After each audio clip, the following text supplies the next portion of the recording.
વહીવટી પ્રત્યાયન આ શબ્દો સાંભળતા જ મનમાં શું આવે છે? કદાચ કંટાળાજનક પરિપત્રો અને લાંબી લાંબી મીટિંગ્સ, ખરું ને?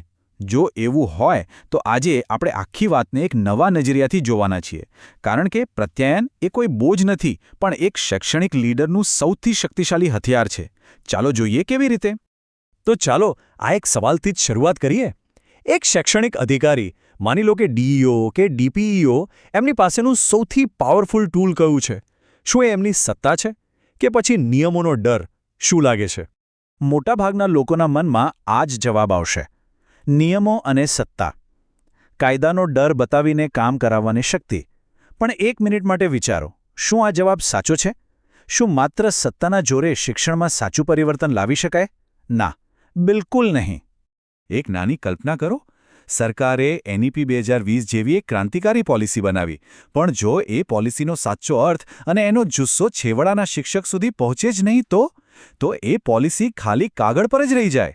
આ જ છે એ તૂટેલી કડી, અને આ કડીને જોડવાનું કામ કરે છે અસરકારક પ્રત્યાયન. તો આનો મતલબ એ થયો કે અસલી તાકાત તો પ્રત્યાયનમાં છે. જુઓ, કમ્યુનિકેશન શબ્દનો મૂળ અર્થ જ છે સામાન્ય અથવા ભાગીદારી કરવી. એટલે કે મોકલનારના મનમાં જે વિચાર છે, બરાબર એ જ વિચાર મેળવનારના મનમાં પહોંચે. આ પ્રક્રિયા માત્ર પરિપત્રો મોકલવાની નથી, આ એક સહિયારી સમજ બનાવવાની કળા છે. તો સવાલ એ છે કે એક પ્રશાસક આ સહિયારી સમજ બનાવે કેવી રીતે? એના માટે એક બહુ જ પાવરફુલ ફ્રેમવર્ક છે: 7 C's ઓફ કમ્યુનિકેશન. ચાલો આ લીડરની ચેકલિસ્ટ પર એક નજર નાખીએ. જુઓ, આ 7 સિદ્ધાંતો દેખાવમાં ભલે સરળ લાગે, પણ એની અસર બહુ ઊંડી છે. દાખલા તરીકે સ્પષ્ટતા, ક્લેરિટી. જો પરિપત્રની ભાષા જ અઘરી હોય તો મોટી ગેરસમજ ઊભી થઈ શકે છે. કે પછી સંપૂર્ણતા, કમ્પ્લીટનેસ. વિચારો કે કોઈ આદેશમાં અડધી જ માહિતી હોય તો શું થાય? શાળાઓમાંથી સ્પષ્ટતા માટે ફોન અને ઈમેલનો વરસાદ થશે. આનાથી બધાનો સમય બગડે. એટલે આ ચેકલિસ્ટ માત્ર નિયમો નથી, એ તો વહીવટને સ્માર્ટ બનાવવાની ચાવી છે. દરેક સંસ્થા એક શરીર જેવી હોય છે, અને એમાં માહિતી એક ચેતાતંત્રની જેમ વહે છે. શિક્ષણ વિભાગમાં આ માહિતીનો પ્રવાહ કઈ કઈ દિશામાં જાય છે એ સમજવું ખૂબ જ જરૂરી છે. સૌથી કોમન પ્રવાહ છે અધોગામી, એટલે કે ઉપરથી નીચે તરફ. સરકારની નીતિઓ, આદેશો અને પરિપત્રો આ જ રીતે મોટા અધિકારીઓથી શાળાઓ સુધી પહોંચે છે. આ એક પરંપરાગત કમાન્ડ સિસ્ટમ છે. પણ વિચારો, જો પ્રવાહ ખાલી એક જ દિશામાં વહેતો રહે તો શું થાય? સિસ્ટમ જીવંત ના રહી શકે.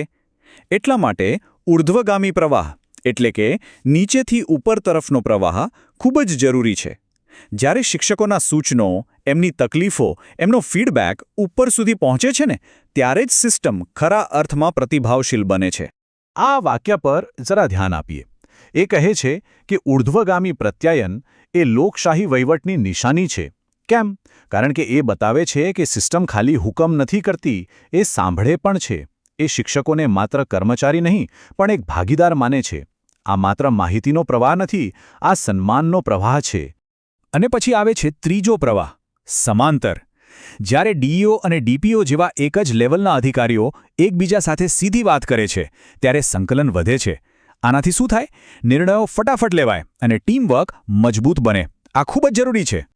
ઓકે, તો આપણે સિદ્ધાંતો સમજ્યા, પ્રવાહની દિશાઓ પણ જોઈ, પણ આજના ડિજિટલ જમાનામાં એક પ્રશાસક આ બધું કામ કરવા માટે કયા સાધનો વાપરે છે? ચાલો એમની આ મોડર્ન ટૂલકિટ ખોલીને જોઈએ કે અંદર શું શું છે. સામાન્ય રીતે આપણે આ સાધનોને 3 ભાગમાં વહેંચી શકીએ: શાબ્દિક, અશાબ્દિક અને આધુનિક. એક સ્માર્ટ લીડર જાણે છે કે ક્યારેક કડક શબ્દોવાળા પરિપત્રની જરૂર છે, ક્યારે બધાને સાથે બેસાડીને મીટિંગ કરવાની જરૂર છે, અને ક્યારેક તો ખાલી એક પ્રોત્સાહનભરી નજર જ પૂરતી હોય છે. સાચી પરિસ્થિતિમાં સાચું સાધન વાપરવું એ જ તો કળા છે. અશાબ્દિક પ્રત્યાયનની તાકાતને ક્યારેય ઓછી ના આંકતા. જરા વિચારો, એક અધિકારી શાળાની મુલાકાતે જાય છે.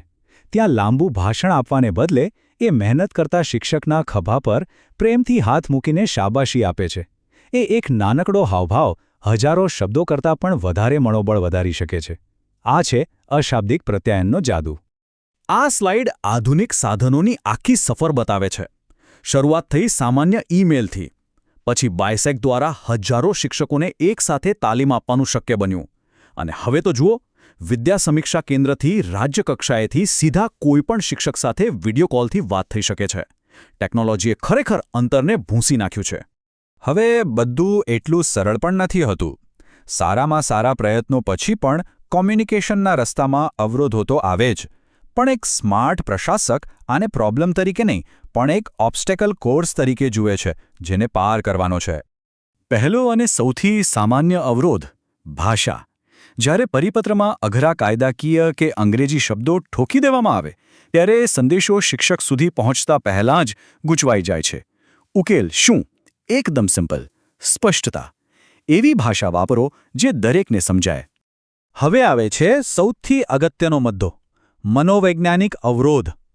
જો શિક્ષક અધિકારીથી ડરતો હોય તો એ ક્યારેય પોતાના મનની સાચી વાત નહીં કહી શકે. આનો ઉપાય છે ભૂમિકા બદલવી. અધિકારીએ નિરીક્ષક મટીને માર્ગદર્શક બનવું પડશે. શિક્ષકની વાત ધીરજથી સાંભળીને વિશ્વાસ કેળવવો પડશે. આ ફરિયાદ તો લગભગ દરેક શિક્ષકની હોય છે. માહિતીનો ઓવરલોડ, એક પછી એક એટલા બધા પરિપત્રો અને કામ આવે કે મુખ્ય કામ રહી જાય. આનો ઉકેલ છે ફોકસ. બધું જ નહીં, પણ જે ખરેખર જરૂરી છે એટલી જ માહિતી માંગો. યાદ રાખો, જથ્થા કરતાં ગુણવત્તા વધુ મહત્વની છે.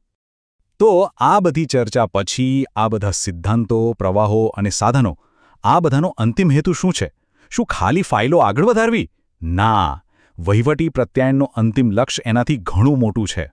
એ સાચી નેતાગીરી અને પ્રેરણા આપવા વિશે છે. આ વાક્ય આ આખા વિશ્લેષણનો સાર છે. કાયદા અને સત્તાના જોરે કોઈની પાસે કામ તો કરાવી શકાય છે, પણ એ કામમાં કોઈ જીવ ત્યારે જ રેડશે જ્યારે એનું દિલ જીતવામાં આવે. અને દિલ જીતવાનું કામ ફક્ત અને ફક્ત અસરકારક પ્રત્યાયનથી જ થઈ શકે છે. અને જ્યારે કોઈ દિલ જીતે છે ત્યારે જ શિક્ષકની અંદર રહેલી આંતરિક પ્રેરણા જાગે છે. આ પ્રેરિત કાર્યબળ જ NEP 2020 જેવી મોટી નીતિઓને સફળતાપૂર્વક જમીન પર ઉતારી શકે છે. તો અંતે આ સવાલ આપણા સૌની સમક્ષ છે. શિક્ષણના આ પરિવર્તનના યુગમાં આપણે કયો રસ્તો પસંદ કરીશું?